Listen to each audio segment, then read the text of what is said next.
ತಾಯಿ, ತಮ್ಮ ಭೇಟಿಗಾಗಿ ತ್ಯಾಗರ ಸಾಗರ ಬಂದಿದ್ದಾರೆ. ಯಾವ ವಿಷಯಕ್ಕಾಗಿ?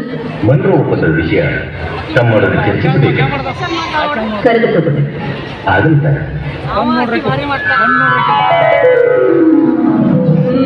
ಬಂದ ವಿಷಯ ಕಪ್ಪ ಕೇಳುವುದಕ್ಕೆ. ಏನು ಕಪ್ಪ? ಹೌದು, ಮಾಂಡ್ರೋ ಸಾಹೇಬರ ಒಪ್ಪಂದದ ಪ್ರಕಾರ ನೀವು ಕೊಡಲೇಬೇಕು.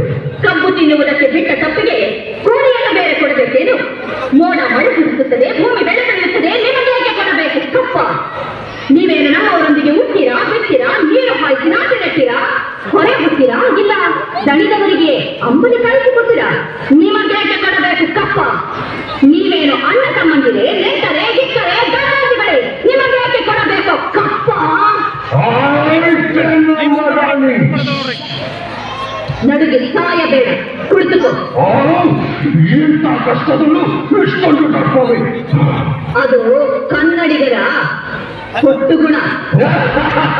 ಹೀಗೆ ಜಮ್ಮ ಕೊಟ್ಟುಕೊಂಡ ಮೈಸೂರು ಪಾಲಾಯಿತು. ಅದು ನಿಮ್ಮ ವೀರತ್ವದಿಂದಲ್ಲ, ವಂಚನೆಗಿಂತ. ಮೈಸೂರನ್ನು ಹಾಳು ಮಾಡಲು ಮರಾಠರನ್ನು ಹಾಳು ಮಾಡಲು ಮತ್ತೊಬ್ಬರನ್ನು ಎತ್ತಿ ಕಟ್ಟುತ್ತಾ ಇಡೀ ಹಿಂದೂ ದೇಶವನ್ನೇ ನಯವಂಚನೆಯಿಂದ ನುಂಗಲು ನಿಂತಿರುವ ನರಿಯ ಜಾತಿಯವರಲ್ಲವೇ ನೀವು? ಕಿತ್ತೂರು ರಾಣಿಯ ಎದುರು ಕಪ್ಪ ಕೇಳುವವರ ನಾಡಿಗೆ ಹೇಳಿ ಹೋಗಿದ್ದು. ನಿಮ್ಮ ಕಂಪನಿಯವರಿಗೆ ನಮ್ಮ ನಾಡಿನಲ್ಲಿ ನಿಲ್ಲಲು ಜಾಗದ ಭಿಕ್ಷೆ ಕೊಟ್ಟವರು ನಾವು. ಕತ್ತಳೆ ಮಾಡುವ ಅಧಿಕಾರ ನಮ್ಮದು. ಒಪ್ಪಂದದ ಪ್ರಕಾರ ಕಿತ್ತೂರಿನ ಮೇಲೆ ನಮಗೆ ಅಧಿಕಾರವಿದೆ. ಏನಂದ್ರೆ ಕಿತ್ತೂರಿನ ಮೇಲೆ ನಿಮಗೆ ಅಧಿಕಾರವಿದೆ? ಕಿತ್ತೂರು ನಿಮ್ಮಪ್ಪ ತಾತಂದರು ಬಂದಿದ್ದ ಆಸ್ತಿ ಏನು? ಜನರನ್ನು ನಾಯಿಗಳಿಗೆ ರೊಟ್ಟಿಯಲ್ಲಿ ಚೆಲ್ಲಿ ಅಂಗಡೆ ಮನೆಯೊಳಗೆ ನುಗ್ಗಿ ವಂಚನೆಯಿಂದ ಕೊರಳು ಕೊಯ್ಯುವ ಸ್ವಭಾವ ಕನ್ನಡಿಗರದಲ್ಲ. ನಿನಗೆ ಜೀವದಾನ ಮಾಡಿದ್ದೇನೆ. ಬದುಕುವ ಆಸೆ ನಿಮಗೂ ಇಲ್ಲ, ನಿಮ್ಮನ್ನು ಉಳಿಸುವ ಆಸೆ ನಮಗೂ ಇಲ್ಲ.